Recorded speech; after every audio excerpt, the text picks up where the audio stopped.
Assalamualaikum warahmatullahi wabarakatuh.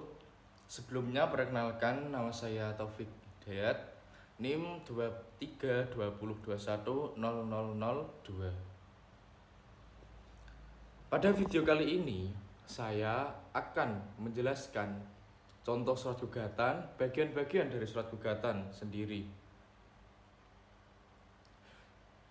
Maka dari itu, mohon simak baik-baik videonya. Saya akan menjelaskan surat gugatan seperti apa dan ada contohnya surat gugatan yang saya akan jelaskan nanti. Maka dari itu langsung saja untuk ke videonya. Untuk langsung saja, bagian-bagian surat gugatan. Yang pertama adalah kop surat, yang dimana menunjukkan bahwa gugatan dibuat secara resmi oleh advokat atau kantor hukum yang mewakili klien tersebut, yang dimana berisi nama kantor tersebut, jalan, alamat, dan email. Pada surat gugatan ini, contohnya adalah nama kantor hukum advokat, yaitu FF Dragon Justice and Law, yang beralamat di Jalan Diponegoro, Desa Mdomi, RW 1 RT 1, Kecamatan Mijen, Kabupaten Demak, Jawa Tengah, Indonesia.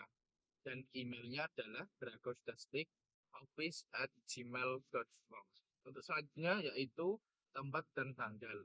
Tempat tanggal ini menunjukkan bahwa dan menunjukkan kapan dan di mana surat itu dibuat atau diajukan. Pada contoh surat ini, gugatan ini, yaitu 10 April 2025. Jadi surat ini dibuat di Kota Demak tanggal 10 April 2025. Untuk selanjutnya yaitu tujuan surat.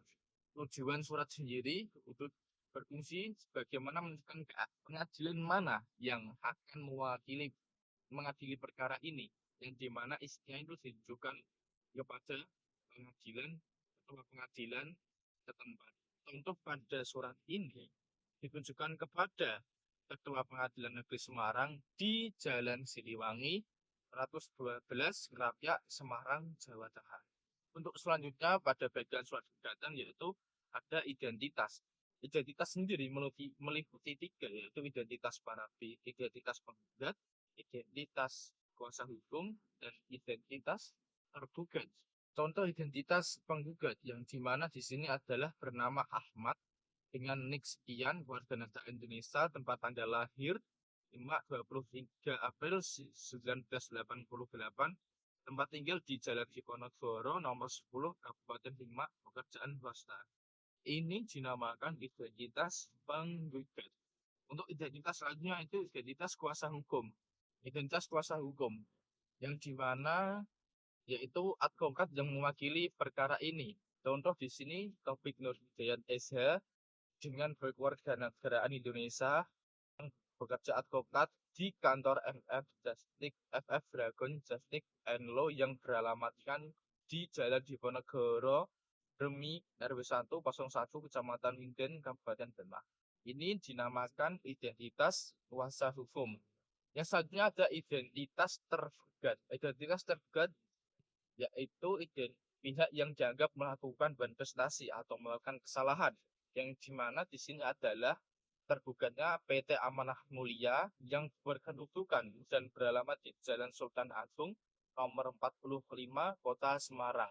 Ini dinamakan identitas tergugat. Dan jangan lupa pada surat kuasa harus ada nomor. Nomor jadi adalah ini nomor surat. Contoh saja kita sudah membuat 172 surat. Ini ke 172 surat, SKK itu perkara.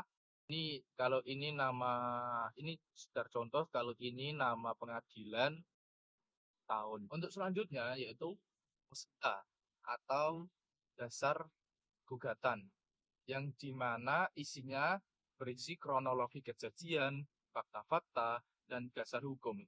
Fungsi positas sendiri menjelaskan apa yang terjadi, kenapa tergugat dianggap melakukan kesalahan atau manifestasi, dan dasar hukum gugatan tersebut.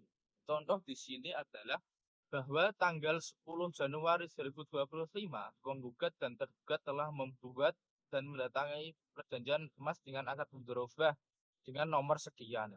Ini contoh-contoh posita yang dimana menjelaskan kronologi kejadian, fakta-fakta, dan dasar-dasar hukum. Kronologi kejadiannya, PT Amanah Mulia melakukan prestasi, yaitu tidak menyerahkan emas kepada penggugat yang sudah jatuh tempo atau melebihi. Pada ini penggugat membuat posita atau membuat gugatan kepada PT Amanah Mulia yang melakukan prestasi yang dimana kasusnya itu perjanjian jual beli emas dengan akad mudharabah, dan PT Amanah Mulia itu melakukan prestasi yang cuma tidak menyerahkan emas pada penggugat yang telah jatuh tempo atau melebihi. Itu perkara yang diajukan penggugat untuk membuat gugatan kepada PT Amanah Mulia atau Pak Ahmad pada PT Amanah Mulia.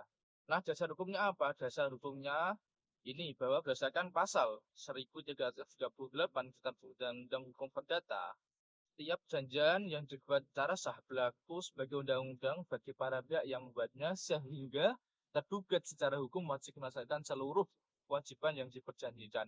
Ini ada dasar hukumnya, dan PT Amanah ini ada fakta-faktanya, dan juga ada kronologi kejadiannya. PT Amanah Mulia telah melakukan prestasi atau ingkar janji yang telah disepakati bersama. Untuk selanjutnya yaitu pada bagian dasar hukum.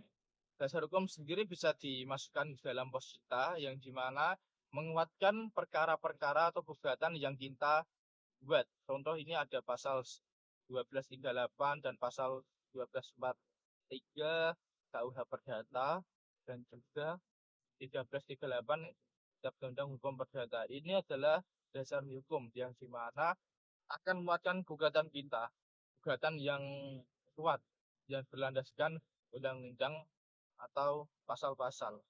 Selanjutnya yaitu ada bagian petitum atau tuntutan. Petitum sendiri itu adalah menjelaskan apa yang diminta untuk diputuskan oleh pengadilan, yang isinya itu seperti permintaan penggugat pada hakim. Contoh pada surat ini, petitum adalah permintaan dari penggugat atau Pak Ahmad tadi, yaitu ada 6 permintaan. Yang pertama ada menerima dan mengabulkan gugatan penggugat untuk seluruhnya, dan menyatakan sah dan mengikat perjanjian jual beli emas dengan akad murabahah dengan nomor sekian yang dibuat antara penggugat dan tergugat pada tanggal 10 Januari 2005. Ini namanya petitum atau permintaan penggugat, yang dimana permintaan ini ditujukan kepada hakim yang mengadili perkara ini. Lebih spesifiknya yaitu Hakim Pengadilan Agama Negeri Semarang yang mengadili perkara ini. Untuk selanjutnya yaitu subsidiar.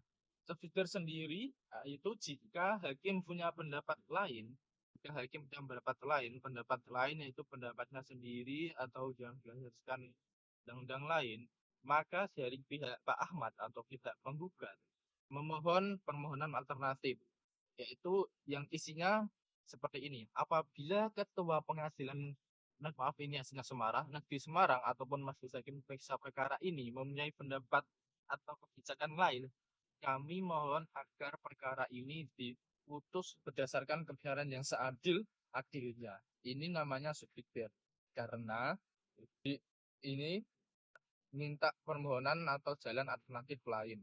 Ini namanya subsidiar. Yang selanjutnya yaitu penutup dan tanda tangan.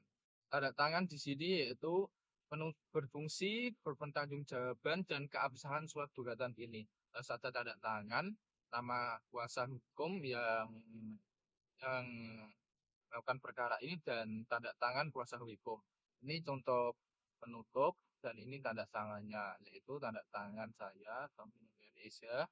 Ini stempelnya, stempel Vincent, dan ini tanda tangannya.